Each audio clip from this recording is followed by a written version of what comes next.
Oke, soal nomor 1, Ayu sedang melakukan sebuah metode identifikasi bakteri, yaitu pewarnaan gram. Preparat bakteri difiksasi, kemudian diberikan pewarna. Setelah memberikan pewarna violet dan iodin, Ayu meletakkan gelas kaca tersebut dan menunggu pewarnaannya menyerap. Tanpa sengaja, Bagas tiba-tiba datang, menyenggol botol alkohol yang terbuka, sehingga tumpah membasahi preparat tersebut.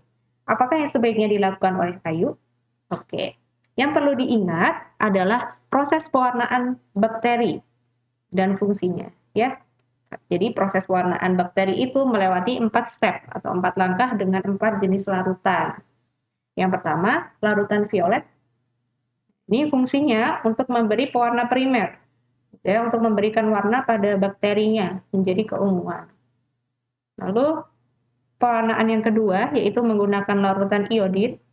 Nah, larutan iodin ini fungsinya untuk memperkuat warna pertama tadi, gitu ya. Jadi untuk bakteri target, ya, bakteri yang positif, dia dinding selnya itu akan mengikat warna primernya dengan bantuan larutan iodinnya.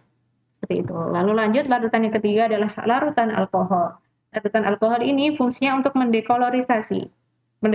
Mendekolorisasi itu artinya meluruhkan warna ungu pada bakteri yang bukan targetnya atau bakteri gram negatif.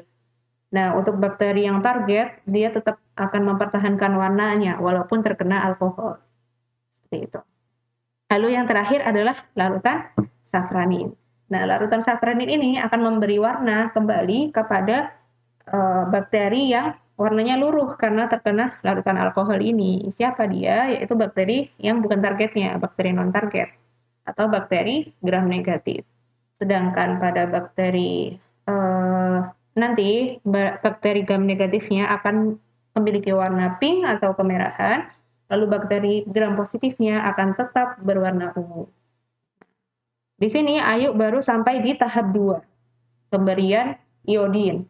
Lalu tiba-tiba mungkin belum terlalu menyerap gitu ya warnanya, tanpa sengaja tiba-tiba datang nih Bagas memberi preparat Ayu terkena larutan alkohol.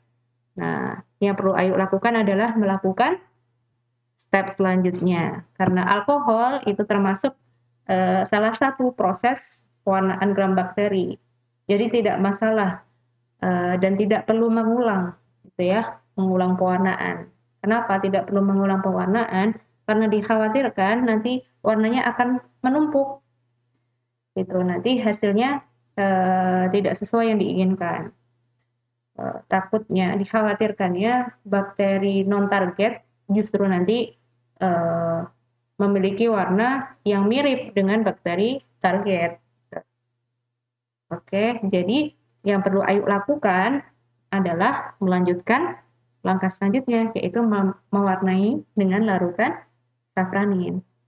Nah, di setiap step ini sebelumnya dibilas air terlebih dahulu. Seperti itu ya. Kita beralih ke kunci jawabannya, ke optionnya. Yang pertama, mengganti preparat sebab selama melakukan pewarnaan gram tidak boleh terkena alkohol. Nah, di sini ada kata tidak boleh terkena alkohol. Nih, hati-hati. Alkohol di sini justru diperlukan dalam proses pewarnaan gram bakteri. Gitu ya. Jadi, kata tidak boleh terkena alkohol ini tidak sesuai dengan proses pewarnaannya. Jadi, kita tidak bisa memilih option ini. Oke, lalu yang kedua, membilas dengan air dan mengulangi pewarnaan tanpa mengganti preparat. Seperti yang tadi sudah disampaikan, mengulangi pewarnaan itu tidak direkomendasikan dalam pewarnaan gram bakteri. Kenapa? Karena takutnya hasilnya tidak sesuai dengan yang diinginkan. Bakterinya bisa terjadi penumpukan warna pada bakteri tersebut. Gitu ya. Lalu yang C, menambahkan iodin agar pewarna violet terfiksasi lebih banyak. Ini sama saja, mengulangi pewarnaan tidak direkomendasikan.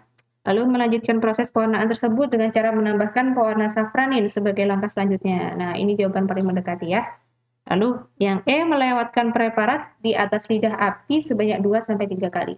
Nah, perlu diketahui pada proses pewarnaan gram bakteri ini tidak menggunakan fiksasi preparat di atas lidah api, gitu ya. Jadi option ini tidak bisa dipilih. Sehingga jawaban yang benar atau jawaban yang paling mendekati kebenarannya adalah D. Melanjutkan proses pewarnaan dengan cara menambahkan safranin sebagai langkah selanjutnya.